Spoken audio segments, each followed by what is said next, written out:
კრემლში დღევანდელი კონცერტით ქართული სიმღერისა და ცეკვის სახელმწიფო ანსამბლი რუსეთში გასტროლებს ასრულებს. ერისიონის პირველი კონცერტი კრემლში გუშინ შედგა და 6000 კაციანი დარბაზის სავსე იყო. კონცერტის პარალელურად გაჟღერდა შეფასებები, რომ კულტურა და პოლიტიკა ერთმანეთს უნდა გაემიჯნოს.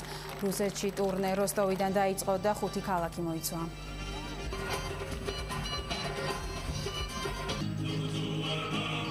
მე ძალიან ბევრი მეგობარი მყავს საქართველოში. ჩემთვის ეს მიწა, ეს აერი და შესანიშნავი მრავალხმიანობა ქართული სიმღერისა უნიკალურია.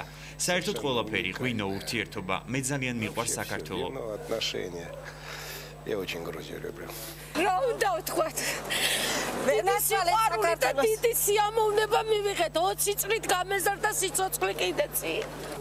ის რომ ჩვენ რო ჩამოვედით აქ ეს დიდი ამბავი კი არ არის, მაგრამ იწყება რაღაც ნაბიჯების გადადგმა.